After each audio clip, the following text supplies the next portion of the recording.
digamos, qué decir del Pulpo que lo conocen todos, pero digamos, un tipo que empezó a jugar allá a lo lejos por jaque mate, primero en el Parque Chacabuco, después por jaque mate, pero enseguida lo trajimos al club argentino.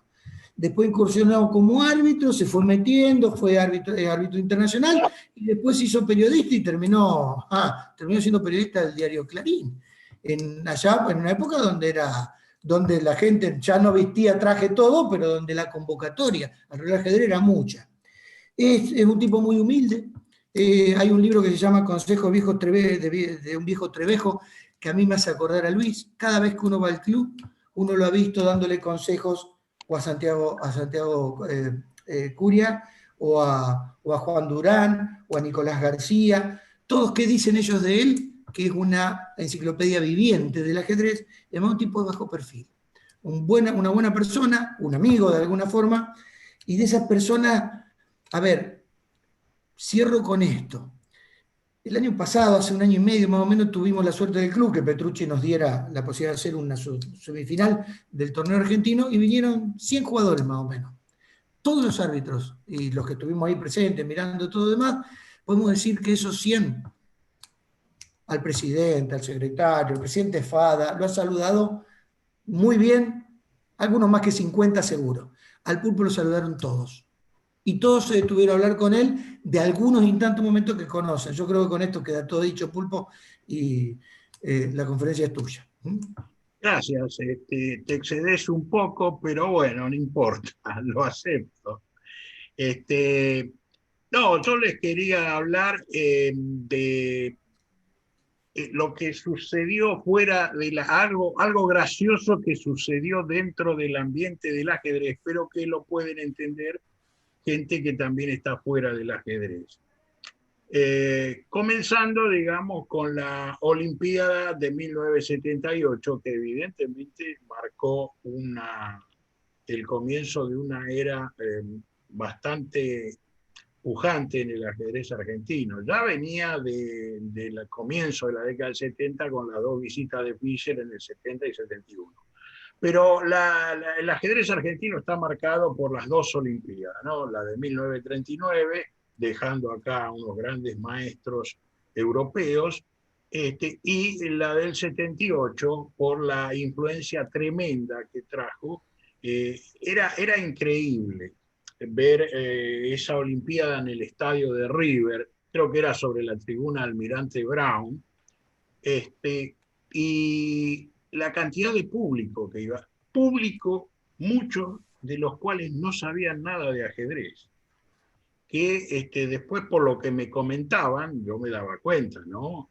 Hubo una señora que me dijo, pero escúcheme, esto es muy lindo, pero un poco aburrido. Estuve mirando una hora ahí a Julia Arias, que era una de las integrantes del equipo olímpico argentino, la campeona de ese entonces era Virginia Justo. Y estuve una hora esperando para que moviera esa pieza alta a la esquina del tablero. Claro, Rey H1 o H8, pero bueno, pero eran cosas así. Yo les voy a ir pasando a medida que les voy hablando para que ustedes tengan una ubicación geográfica más o menos de lo que era aquella época, aunque algunos, varios de ustedes, por lo que veo, pudieron presenciarla.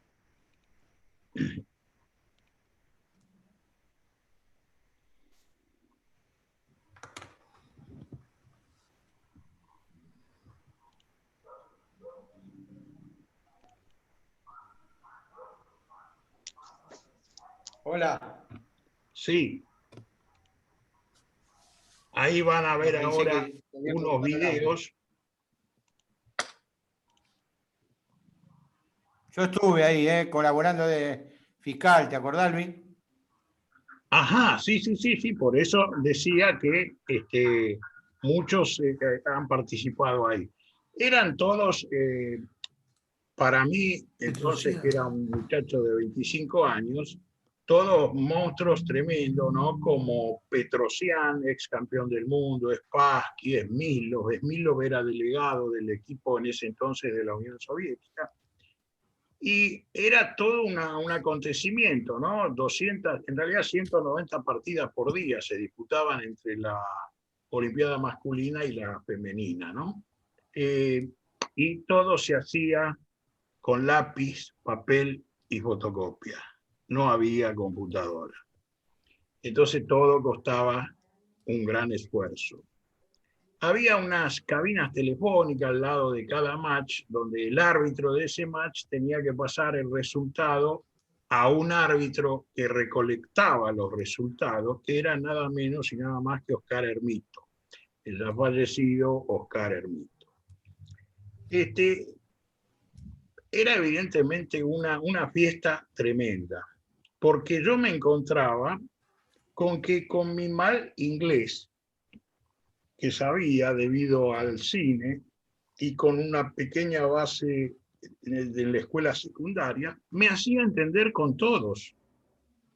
Y por eso tenía una doble función, no solamente como árbitro, que sino a veces me llamaban como traductor. Y una de esas rondas, a mí me tocó siempre los 10 primeros matches, y un día de esas rondas primeras terminé temprano, cosa rara porque las partidas duraban y se suspendían y se continuaban al otro día a las 10 de la mañana. Y terminé temprano, en una hora ya estaba ahí, y la consigna era que el árbitro que terminaba antes tenía que ayudar a los otros. Pero los otros también estaban dentro de la primera hora, que no requería gran trabajo. Entonces empecé a caminar por el recinto de juego, que solamente podían transitar árbitros y delegados de los equipos, además de los jugadores, ¿no? El público tenía que estar detrás de una valla metálica, que era numeroso. Y así caminando veo que se me acerca el equipo de Emiratos Árabes. No de Emiratos Árabes, de Arabia Saudita, que era la primera vez que participaba en la Olimpiada.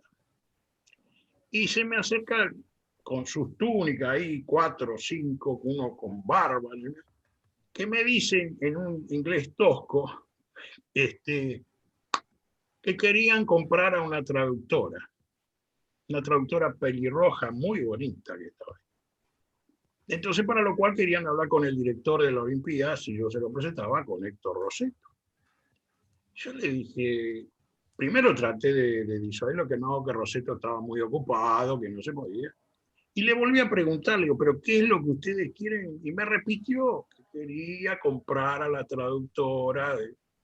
Y justo pasa Rossetto, que estaba ocupadísimo, ¿no? Con otra gente, con los holandeses, con Donald.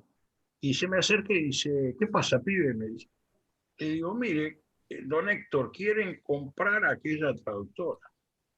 Se produjo un silencio ahí que Rossetto miró al árabe, me miró a mí, me dijo, pibe, ¿vos sabés bien inglés? Me hago entender, le digo, pero la palabra es muy fácil, le digo. Se escribe con B larga, U-Y, buy, que es comprar, y además tenían los dólares en la mano. Entonces Rossetto me dice, mira, pibe, decirle que acá no hacemos esas cosas, que por lo menos no públicamente, chao. Y se fue. Entonces yo le tuve que explicar a los árabes que eso no se hacía acá, que no. Y se alejaron los árabes mirándome a mí muy raro, como diciendo, este tipo no sabe nada, no entiende nada, y se fueron. Esa fue una de mis primeras anécdotas, pero después hubo muchas otras. Ahora van a ver en una foto, en un video, cómo era la situación, digamos, la afluencia de público era tan grande que por eso eran unas vallas metálicas que eran inamovibles, clase. Y había entre la mesa de juego y la valla unos 2 o 3 metros. Pero cuando terminaba una partida, se ponían todos los monstruos a analizar esa partida, sobre todo si era de un primer tablero. Y en la partida que jugaban Spassky y Timan, ocurrió un hecho fenomenal. Spassky era curioso porque Spassky en las primeras 15 o 20 movidas ofrecía el empate y la mayoría se agarraba de la mano de Spassky y aceptaba el empate. Pero Timan no, Timan rechazó. Y el precio que había que pagar por ese rechazo era perder con Spassky. Porque Spassky, si bien era ex campeón del mundo, era tenía mano muy fuerte. Y se produjo alrededor, cuando terminó la partida, alrededor de ellos, Petrosian, Smith, todo un círculo muy cerrado que impedía que el público pudiera ver lo que ocurría dentro del análisis de esa partida. Entonces un ajedrecista que ya había terminado, un ajedrecista argentino del equipo B, que ahora es maestro internacional en España, no voy a dar su nombre, pero se le ocurrió una idea muy graciosa y tomó una silla, se puso detrás de ese círculo de monstruos y con su mano derecha tomó un alfil de Spassky y lo entregó por un peón en F7 de Timan, dando jaque. Tanto Spassky como Timan querían ver de quién era esa mano y no pudieron. Entonces Timan tomó el rey y capturó el alfil. La mano volvió a aparecer y tomó un caballo que estaba en F3, un caballo de Spassky, lo llevó a G5 dando jaque, y Timan, desesperado, quería ver quién era, no pudo, entonces se retiró con el rey a G8, la mano volvió a aparecer saludando así como diciendo chau y se fue. Y hasta lo cual no sé en qué cosa dijo en holandés Timan, pero nunca supieron quién era ese gracioso ajedrecista argentino.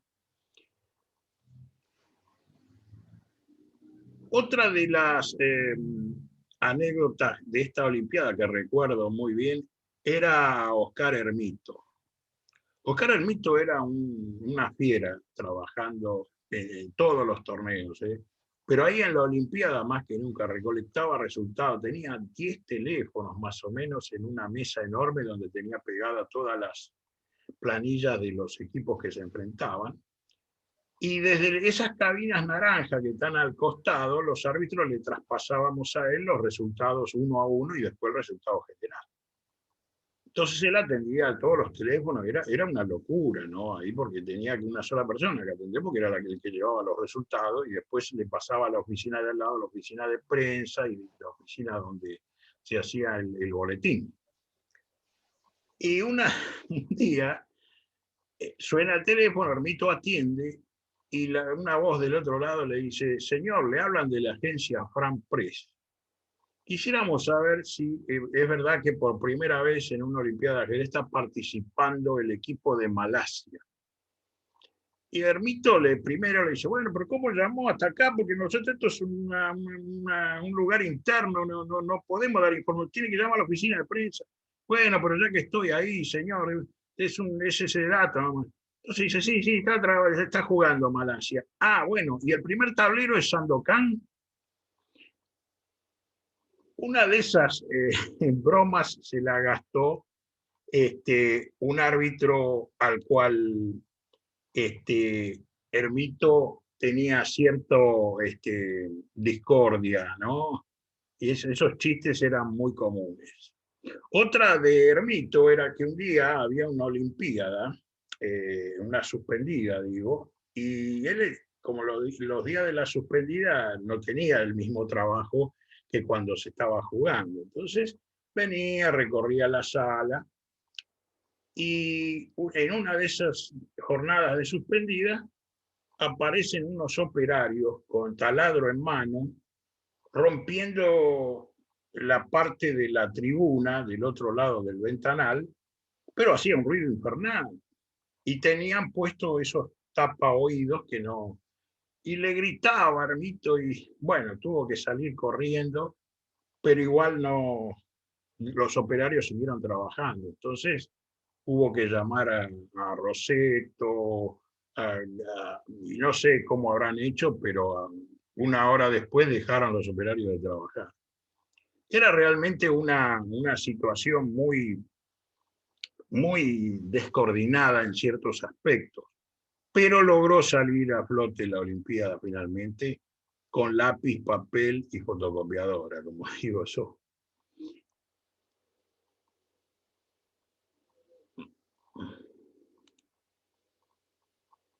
Lo que ahora les voy a mostrar es, digamos, a un personaje que si bien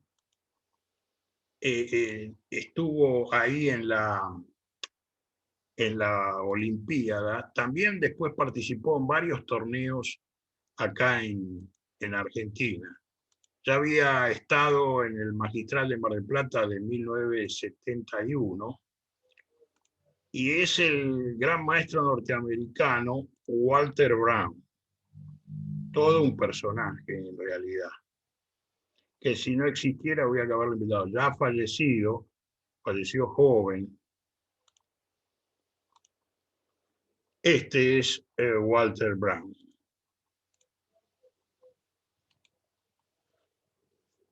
Era una persona, digamos, yo lo asocio con la ingenuidad de un adolescente con mezcla de genio del tablero, ¿no? Era un típico, había nacido en Australia, pero de chiquito fue llevado a Estados Unidos y después adoptó la ciudadanía norteamericana. Se casó con una marplatense, por eso venía muy seguido a la Argentina, venía con su esposa. ¿Sí?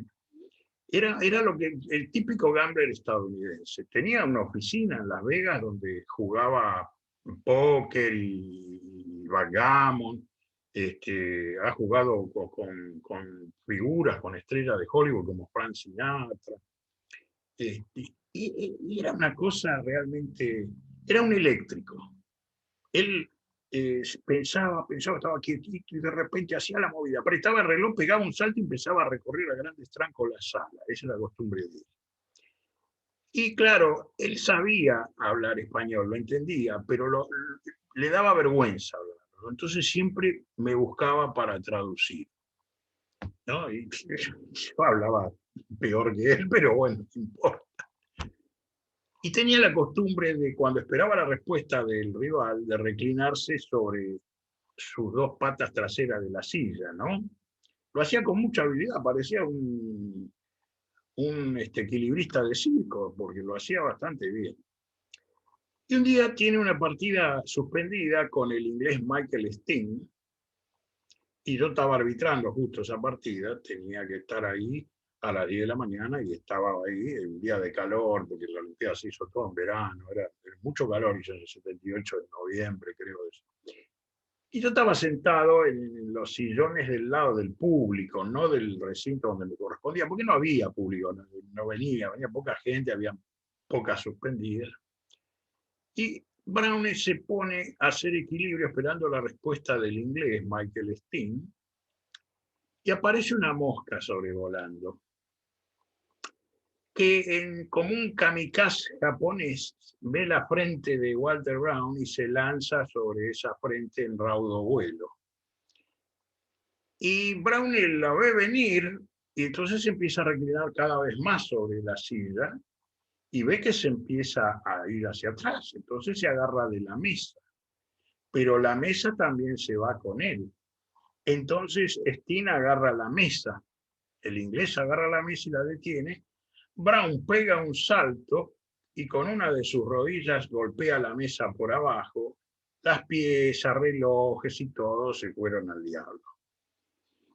Pero bueno, inmediatamente Michael Sting tenía una paciencia, la verdad, porque inmediatamente pusieron las piezas en su lugar, no hubo ningún problema, estaban todos de acuerdo, el reloj en marcha otra vez. Y ahí terminó el asunto de la mosca. Pero la partida siguió hasta la movida 80, que terminó Rey contra Rey. Fue la única partida que vi en mi vida entre dos maestros que terminé Rey contra Rey. Y recuerdo todavía que Michael Sting le hizo el chiste, pero yo tengo la oposición cuando firmaron el empate, porque era verdad, le tocaba mover a Sting y ponía al rey frente al rey de Brownie con una casilla intermedia y él tenía la oposición.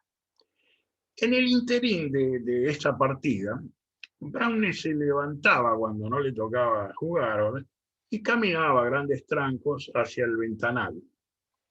Yo estaba sentado en una de esas sillas del público ahí esperando que terminara la partida. Veía la partida desde ahí, ¿no? En una de esas viene Brown y me pregunta si era verdad que en Buenos Aires corría sangre por la alcantarilla. 1978, gobierno militar. A mí me tomó por sorpresa la pregunta y le dije, no sé, pero ¿de dónde sacaste esa idea? Y entonces él me dice, ¿y esos tiros que se escuchan? Claro, él iba al ventanal que da a la calle Udaondo, donde enfrente habían otros clubes y estaba el Club de Tiro Federal, no sé si sigue estando todavía. Y escuchaba que ahí estaban tirando, escuchaba tiros. Y entonces le expliqué, ¿no? Que ese era un polígono, un club de tiro donde iba la gente a practicar tiro, como cualquier otro club. Mucho no le convenció, pero bueno. Esta es la partida, la foto de la partida Spassky Timan que le digo que terminó con esa graciosa anécdota de que le ponían las manos por arriba. Rosetto fue el director de la Olimpiada, la verdad hizo un trabajo fenomenal, Rosetto, él estaba en todo. Sí, había veces que lo sobrepasaba porque los problemas eran más de lo que uno podía tener, pero la verdad hay que sacarse el sombrero con Rosetto en esa Olimpiada. Miles, ahí vemos al desaparecido Anthony Miles con Spassky, ¿no? Creo que esta partida terminó rápido. Lombardi, que había sido analista de Fischer. Y acá ven a un jovencito de 25 años ahí de anteojos, que supongo que adivinarán quién es. Al lado, a la derecha, está Korchnoi. Esa era una pose clásica de Korchnoi. Parece estar mirando hacia la cámara que tomó la foto, pero en realidad está pensando en su partida. Allá se ve a la derecha de Korchnoi al gran maestro Shishindashvili, acá jugando a Anatoly Lane con anteojos, bueno, también el de camisa blanca, y este creo que es Chom, Isvan Chom, creo, el que va caminando con una gaseosa y barba es Robert Hübner, y el que está acá de barba es el dirigente y jugador brasilero Lincoln Lucena. Obviamente todos muy jóvenes. Cuando pasa Hübner, detrás de él pasa Shishindashvili y me pregunta, también en un mal inglés, si yo conocía de algunos burdeles en la ciudad de Buenos Aires. Ante mi sorpresa le dije, no, le puedo recomendar alguna disco o alguna guay. Y él me repitió, no, burdeles. Y no, también me miró raro y se fue. Bueno, esto es en cuanto a la Olimpiada, ¿no?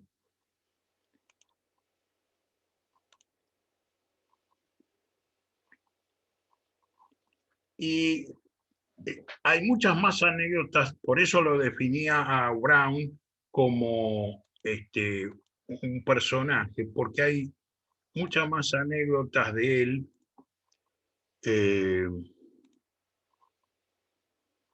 en distintos torneos que vino.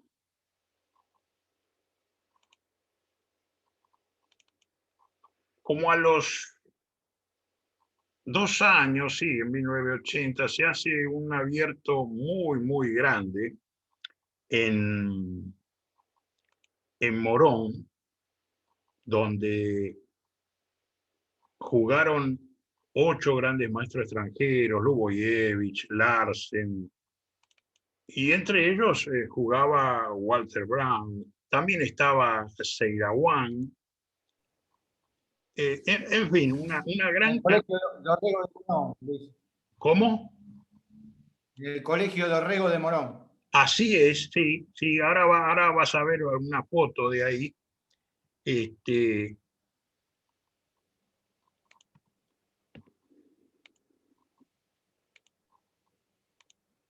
tenía un gimnasio muy grande. Esto es Browne dando una conferencia en el Club Argentino de Ajedrez durante un día de descanso en el torneo ese. Esto es en el Banco Ciudad, el torneo Clarín del año 78, y estos son fotos del torneo Clarín de 1982 en Mar del Plata. Esto es del Polugayevsky en 1994. yo entregándole el premio a Pano en el Clarín del 80. Esto es en la oficina de prensa de Morón. Ahí a la derecha, en camisa celeste, Oscar Hermito, escribiendo a máquina un joven audaz. El que está al lado a mi derecha es Marcelo Fernández, que actualmente vive en Suiza y tiene un restaurante criollo en Lausanne, Suiza. Esta era la oficina de prensa del Abierto de Morón. Y esta era la sala de juego. Una de las funciones que yo tenía que hacer era conducir una combi, es decir, yo no conducía la combi, sino que iba al hotel de los dos chinos que estaba ahí en Constitución, y en la combi controlaba que subieran los 8 maestros extranjeros, Larsen, Seirawan, Lugoyevich, Brown y todo. Y bueno, entonces con la combi íbamos a Morón. Y un día estoy controlando todo y veo que me falta Brown.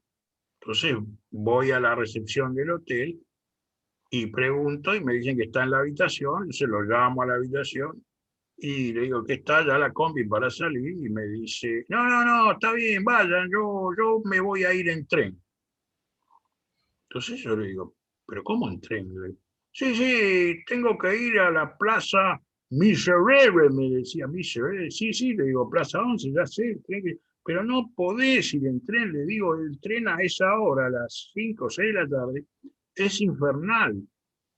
Entonces él me dice, sí, pero girls, chicas, que hay chicas.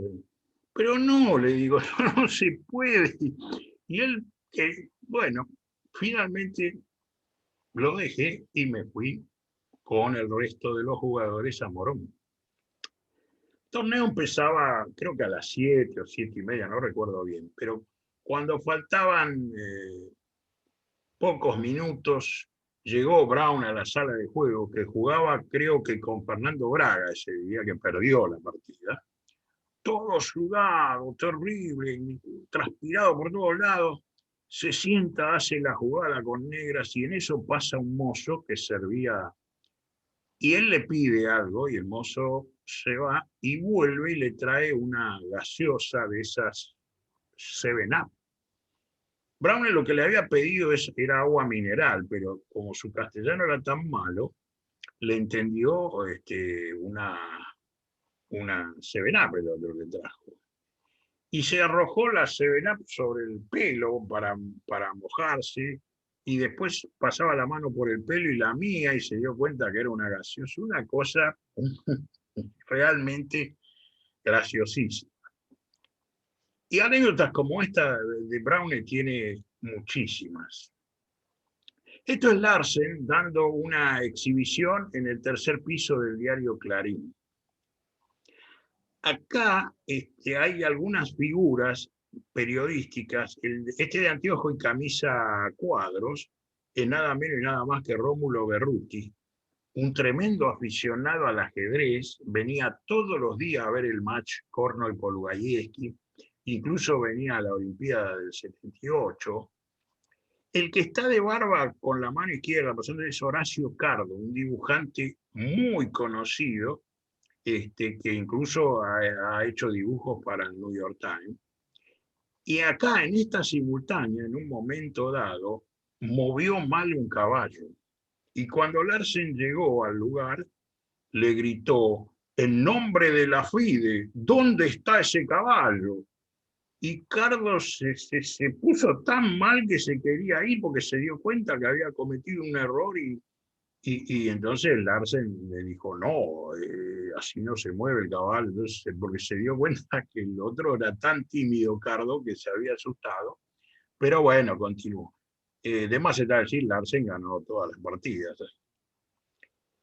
Esto es el match Kornoy-Polugayevsky en el Cine Teatro Premier.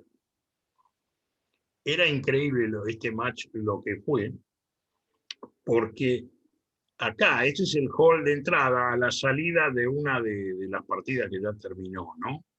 Pero cuando terminó la sexta partida que ganó Kornoy, Esto no se podía ver, porque había una cortina de papelitos, como nunca vi en mi vida en un torneo de ajedrez. Sí lo había visto en la cancha de fútbol, pero no cuando terminó la partida de ajedrez. Fue tal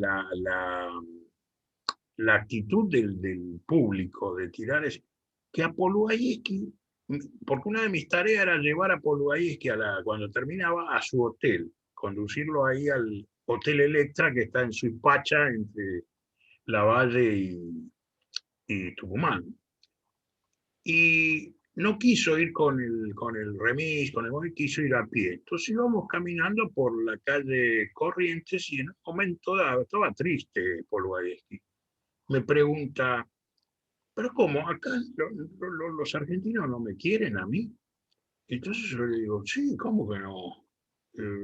Yo conozco un montón de ajedrecistas que todos los días vienen y me pasan partidas de Polubayski que la ven, pues no de ahora, digo, de hace tiempos atrás, de la variante Polubayski de la siciliana, y no mucho no lo convenció. Entonces cuando llegamos al hotel, le digo, mire, va a ver que cuando usted gane una partida, va a pasar lo mismo. Menos mal que ganó la 12, para la partida número 12, la última. Y otra vez la cortina de papelitos tremenda, terrible. ¿No? Empató el match y se tuvo que prolongar a 4 partidas más y después ganó Cosnoy. ¿No? Pero cuando le estaban tirando esos papelitos, Polubayski se había separado de mí. Yo tenía que llevarlo al hotel otra vez, pero ya estaba llegando a la salida, que acá no se ve en la foto a la izquierda, y yo estaba debajo de esa marquesina ahí, y no veía nada, porque estaban todos papeles por todos lados, y Polubayski volvió hasta ahí, solo para decirme, tenía usted razón. Increíble, ¿no? Poluga era un caballero, realmente era un ser excepcional, no solo como ajedrecista, sino como persona. Esto era uno de los atractivos del match tremendo. Ahí se ve el cartel del Cine Teatro Premier en la calle. Ahí al principio del match, había 2 monitores que pasaban la partida. Uno de los que pasaba partidas en un tablero mural, que no se lo veía, pero alguna vez la cámara lo captaba, era Gustavo Águila. Bueno, y había 2 monitores ahí que la gente comenzó a golparse ya en la segunda o tercera partida y que quedaban en la calle debajo del cordón y no podían circular los vehículos. Y vino la policía, vino la comisaría del UAI, pidió que sacaran los 2 monitores y hubo que ponerlos acá adentro, los monitores, después. Y otra de las cosas que me sorprendió fue que Polubayski tenía que dar una simultánea, creo que en Luján era, ¿no? A 70 kilómetros de acá. Y entonces un día me dice, tengo que ir a la comisaría para pedir permiso. Y bueno, entonces lo acompañé. Y por suerte estaba el oficial que siempre venía ahí. Y bueno, al otro día, cuando están jugando el match, le pregunto al oficial, digo, ¿pero por qué? Y él me dijo, porque en la Unión Soviética, si usted va, tiene que hacer lo mismo. Cuando se mueve más de 50 kilómetros, tiene que pedir permiso, si no, lo dejan mover. Y entonces acá hacían lo mismo con los rusos que venían.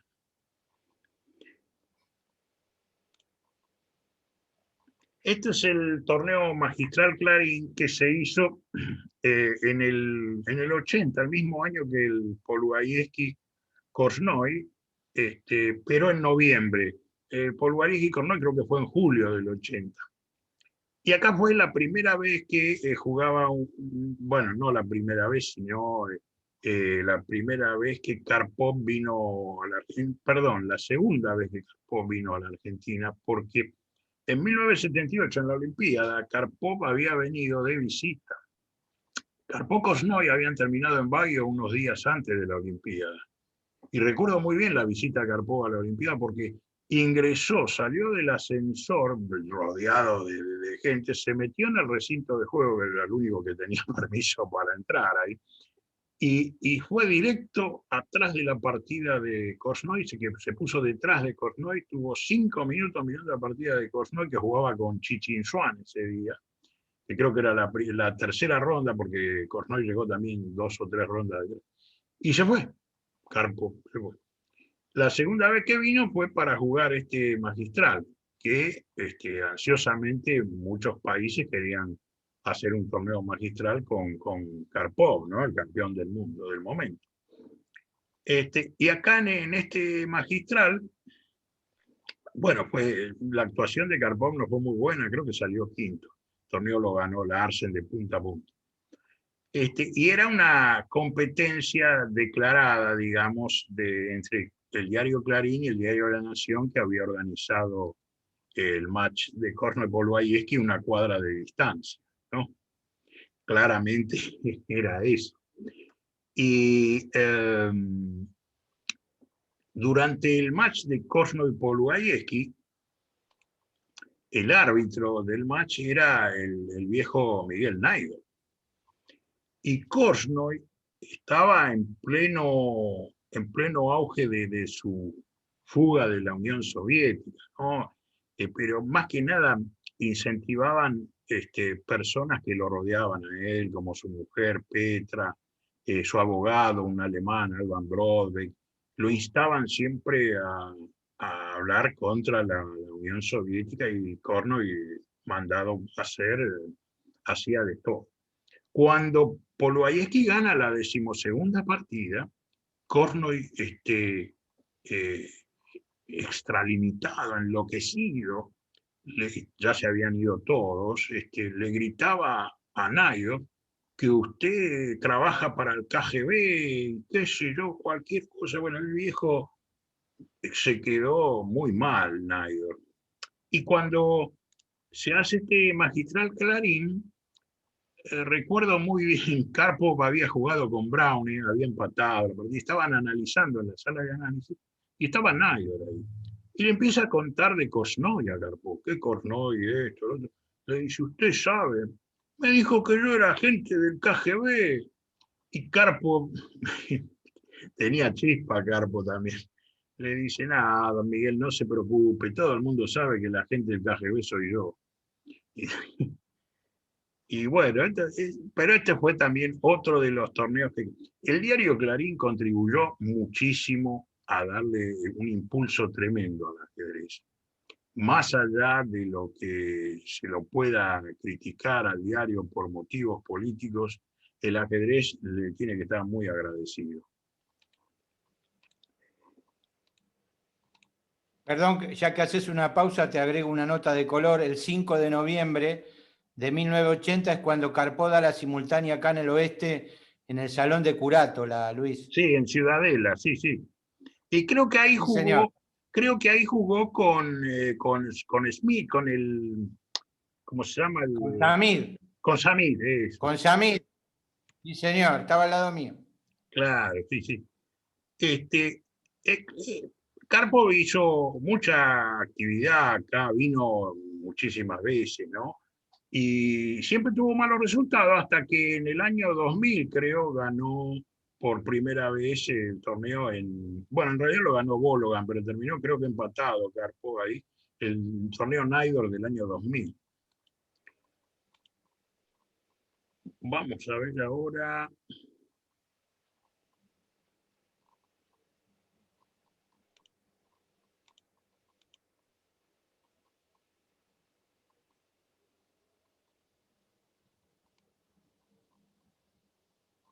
Ah, sí, les había hablado del magistral Clarín del año 82 en Mar del Plata.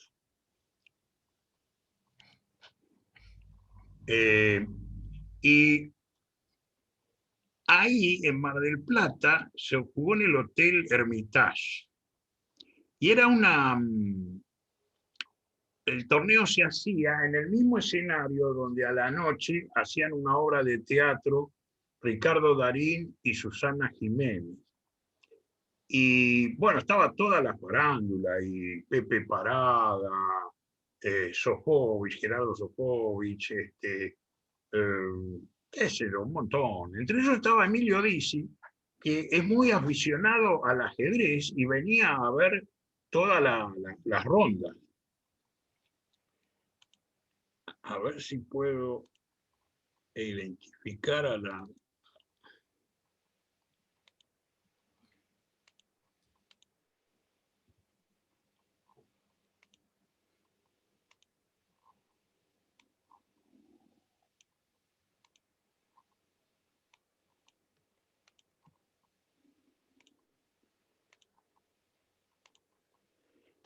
Y el Hotel Hermitage se había transformado en un lugar, además mucha gente iba porque era, creo que era en marzo del 82 o abril, era todavía temporada o lo que quedaba de la temporada, ¿no? Y recuerdo que el que lo ganó fue Timan. Y la nota final para el diario me la dictaba el viejo Naidor todos los días, ¿no? Y yo trabajaba en un teletipo, en un telex, que es una máquina, es como una máquina de escribir, pero que tiene conexión directa o que se le puede poner una cinta, va picando una cinta y es más fácil de transmitir la nota así, en aquella época, ¿no? No recuerdo, no había computador. Y bueno, y Timan gana el torneo de punta a punta. Le había ido mal unas semanas antes en el interzonal que había jugado en Europa. No había podido clasificar. Y Timan lo gana con mucha facilidad. Entre las partidas que gana, le gana a Naidor. Entonces al final, cuando Naidor me está dictando, me dice, bueno, pibe, pone. El torneo lo ganó un borracho. Y entonces yo me quedé con los dedos parados sobre el teclado, y Naidor que me decía, poné. Y yo decía, pero don Miguel, pero poné, ¿qué pasa? Digo, pero no podemos poner, qué sé yo, que lo ganó en un estado alegre, pero vos lo viste, estaba todos los días borracho. Y tenía razón don Miguel, era verdad, porque Timan, un día le tengo que ir a hacer la nota a Timan a la habitación cuando le ganó a Karpov, una siciliana con negra, ¿me acuerdo?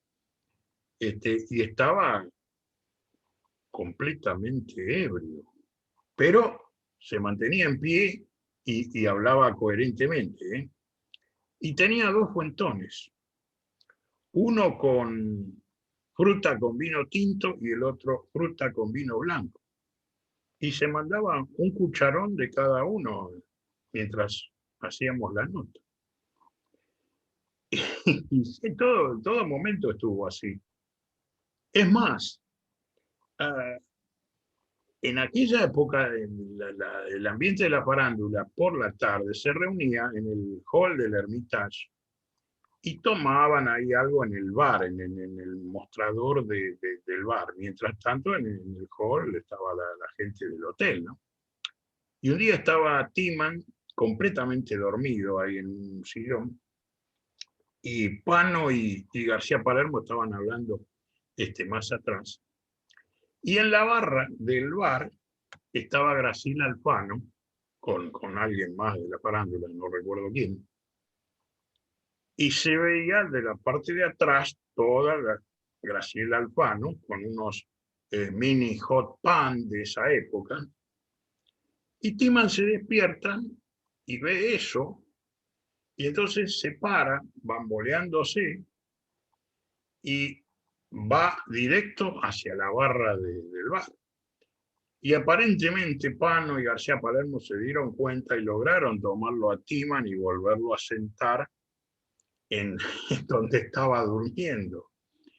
Bueno, definitivamente no pasó nada, quedó ahí, pero efectivamente Timan estaba muy mal. Y como en ese último día del magistral estaba el secretario general de redacción ahí en Mar del Plata, que había traído el trofeo y iba a decir unas palabras en nombre del diario, era Marco Sittenblum, a quien el ajedrez le debe muchísimo. Entonces, lo hago llamar y viene y se da cuenta.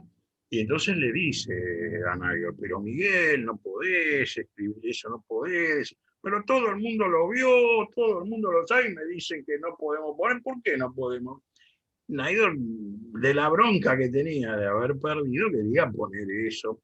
Entonces, Cítrimo me dice, bueno, ponelo. Y se queda ahí sentado. Termina la nota y yo la paso y el viejo se va. Y entonces Cítrimo agarra el teléfono, llama a mi jefe acá en Buenos Aires, le dice, ahí en la nota donde dice eso, bueno, cambialo, ponele que ganó en un estado alegre, y bueno. Y así lo suavizó. Después, no sé si nadie, supongo que sí, que se debe haber enterado, aunque nadie a veces su nota no la leía y podía haber pasado, ¿no? Tranquilamente.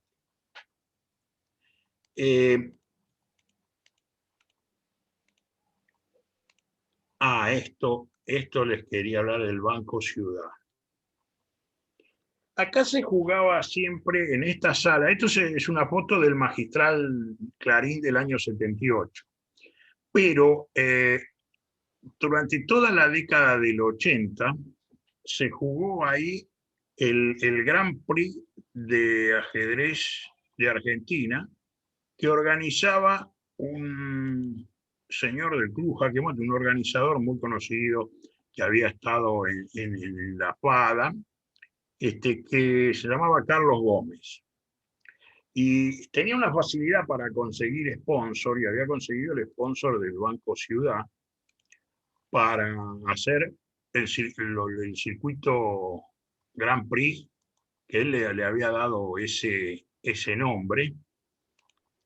Y yo lo que le quiero mostrar es un video para que ubicarlos en la situación gráfica a los que no vieron eso, ¿no? Yo sé que muchos de ustedes lo han visto, por eso, pero igual, ¿no?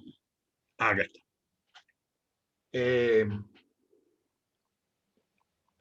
Esta era la sala, digamos, A, donde se va.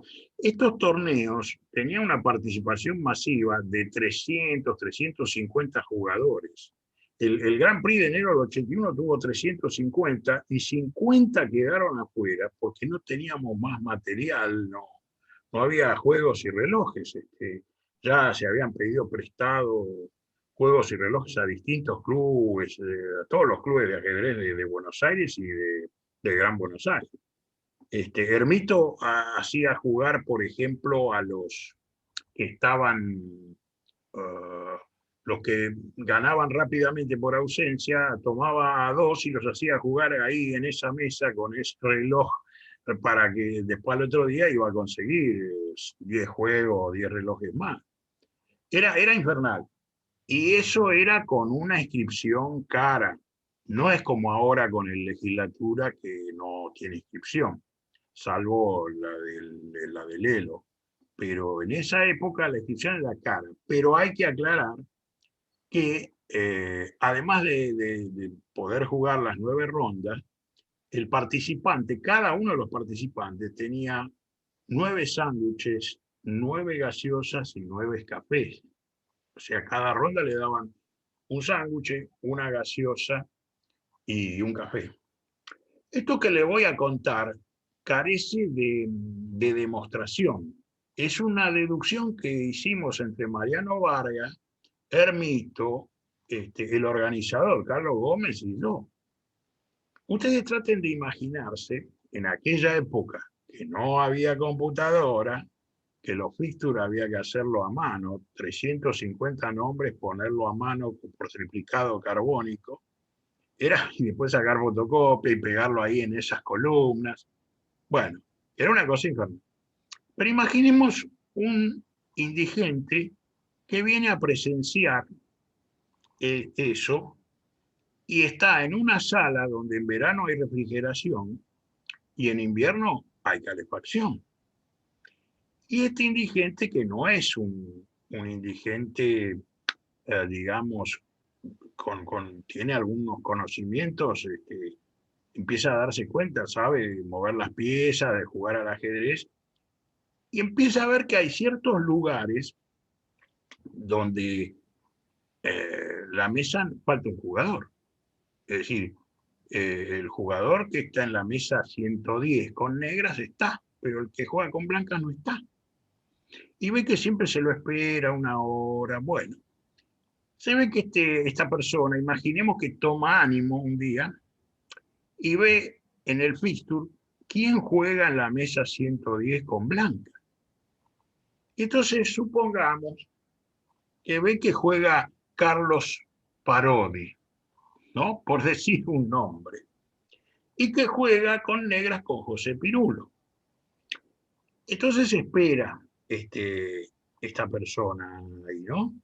Y ve cuando faltan 5 minutos, se aparece en la mesa 110, aparta la silla con blanca y se sienta. Y José Pirulo le pregunta, ¿Carlos Parodi? Y el señor tiende la mano y asintiendo, y a los 10 minutos recibe un sándwich, una coca y un café. Bien podría pasar esto, ¿no? En cualquier abierto. La inscripción la pagó Parodi, y los 9 sándwiches y las 9 gaseosas con los 9 cafés también. Entonces el organizador no le preocupa. Y bueno, y esto puede no saltar nunca. Pero ¿cómo es que saltó? Resulta que un día la oficina de los árbitros estaba arriba de esas escaleras. Un día se aparece el maestro internacional de Barno y le pregunta a Hermito, che, Hermito, ¿está jugando Parodi? Y Hermito mira y le dice, sí, mesa 110 con blanca. No, le dice de Barno, Parodi, el de anteojo y que está siempre despeinado. Sí, le dice, mesa 110 con blanca. No, pero ese no es Parodi. Uy, dice Hermito, otra vez se sentaron mal, che. Entonces baja de allá arriba, va a la sala B, a la mesa 110, y ve que no está el tal Parodi. Está pensando el que juega con negras, José Pirulo. Entonces espera. Y de Barnó también viene para mirar, ahí está esperando, y juega José Pirulo, hace su jugada, aprieta el reloj, anota. Entonces Hermito le pregunta, che, ¿tu rival Parodi dónde está? No sé, debe haber ido al baño. Y entonces se ponen ahí a esperar. Se ve que Parodi vivo se dio cuenta de la situación y se fue. Y esa es la manera en que no pudimos nunca determinar quién era esta persona. Porque además no tenemos ninguna prueba de que eso ocurrió. Todo esto es deducciones que hicimos. Pero ese es lindo, ¿no? La leyenda, el mito del lindera.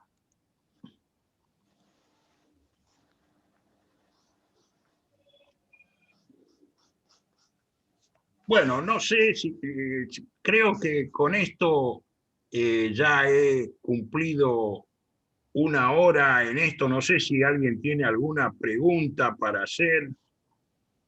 Ahí veo que levanta la mano Alejandro. No sé, ¿querés hacer alguna pregunta?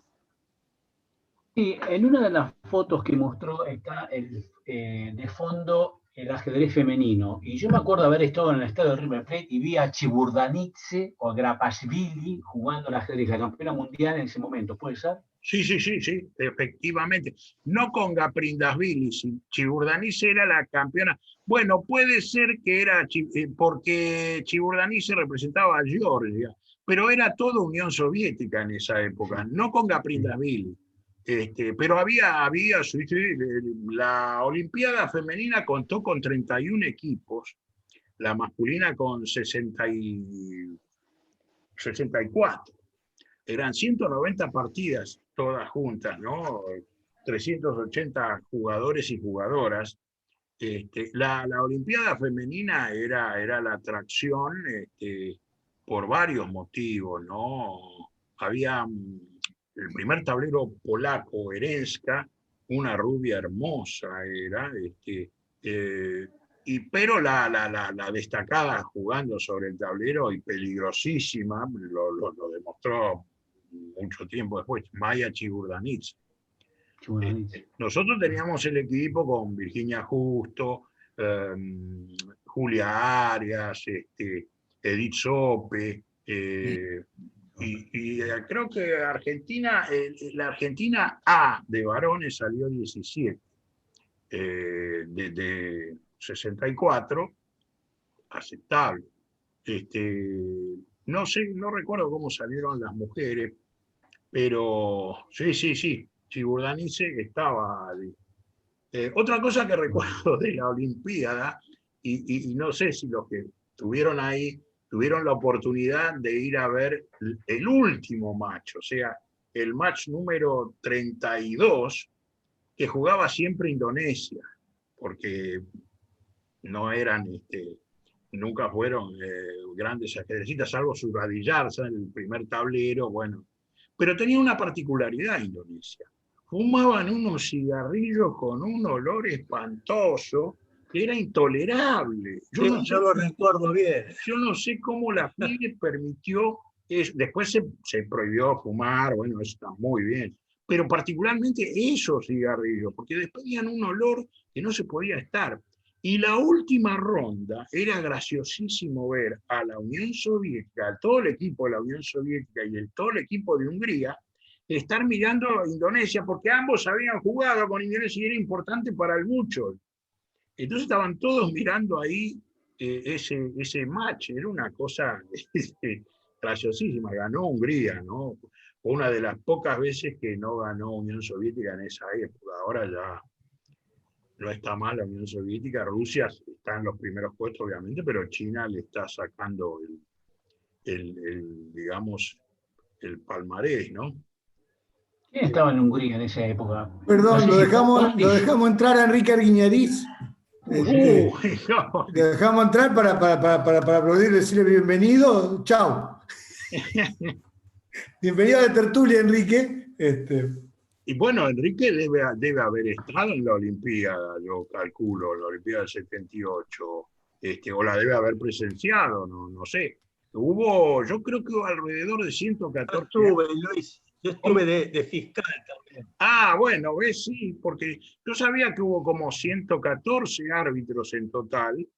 El grupo más destacado era Marcelo Fernández, Guindón, Francia, Cámara, que estaban con el árbitro principal, que era Habermas. Y de Mariano Vargas para abajo veníamos nosotros, después todo el resto. Mariano Vargas siempre tenía el match 1, y después venía, creo que Haroldo Larretegui, Rubinstein, y bueno, y después por ahí venía yo, qué sé yo. No, había muchísimo, era una cantidad infernal. La sala de análisis, que hay que preguntarle, yo creo que Kwasniku era uno de los que analizaba. Hay que preguntarle, porque yo estoy seguro de haberlo visto, él comentando las partidas, tenía un mural, se llenaba de gente ese lugar. La sala de análisis, no la sala de análisis de los jugadores, sino la sala de análisis para el público, ¿no? Que le traían las partidas. No, era infernal y era todo hecho en carreta, porque no había Olimpiada, no había computadora, nada. Era una cosa monstruosa. Pero claro, como uno la vivió... Apareció China. Claro, era la primera vez con Chichin Shuang, que después muchos dicen de que el padre del ajedrez chino es Li, o pero en realidad es Chichin Shuang el primero, que se quedó y que jugó el magistral Clarín después Chichin Shuang. Resultó ser todo un personaje, ¿no? Creo que Chichin Shuang comenzó a jugar cuando Mao tenía prohibido el ajedrez en China. O sea, no, es bastante particular la historia también de Chichin Shuang. Bueno, no sé si alguno quiere agregar algo o preguntar algo. Luis, me quedé en el primer video que mostraste de la Olimpiada del 78. Se ve a un jugador joven con un habano que tiene un cierto parecido al Che Guevara. ¿Tenés idea quién es? Sí, ese es William Lombardi.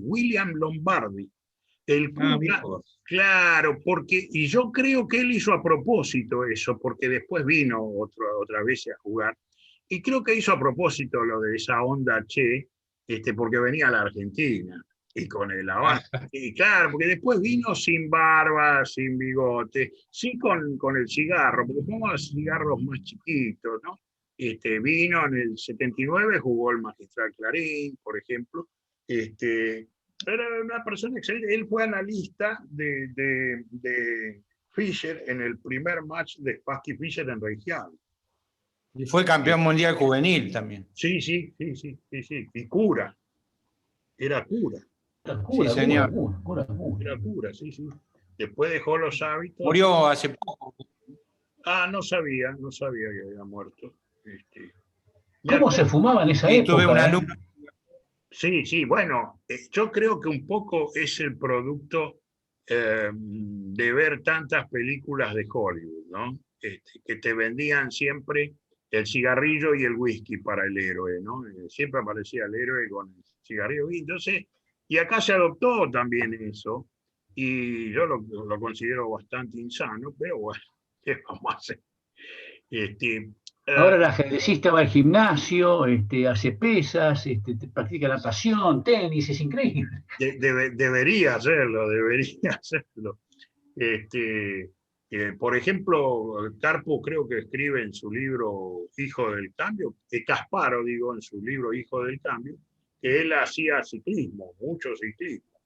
Natación también. Sí. Bueno, no sé, creo que les resultó gracioso.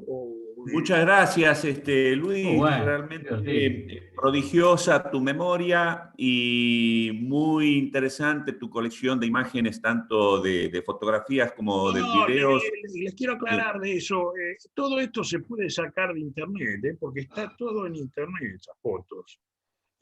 Bueno, pero en el marco de tu relato todo se torna muy interesante para nosotros que hemos revivido estos recuerdos con mucho cariño. Así que te agradecemos y te felicitamos por tu conferencia. Quedan muchas anécdotas, pero para una segunda charla. Bueno, así va a ser. Gracias. No, a vos, Luis, muy bueno. Agradeciéndole la presencia a ustedes. Sí, realmente muy, muy bien. Quiero recordarles, viene la hora de los avisos, que el martes que viene estamos con la señora María Kodama hablando de Borges y el ajedrez, una conferencia que ha despertado muchísimo interés también y que sin duda va a estar muy concurrida. Y tenemos el propósito de seguir todos los martes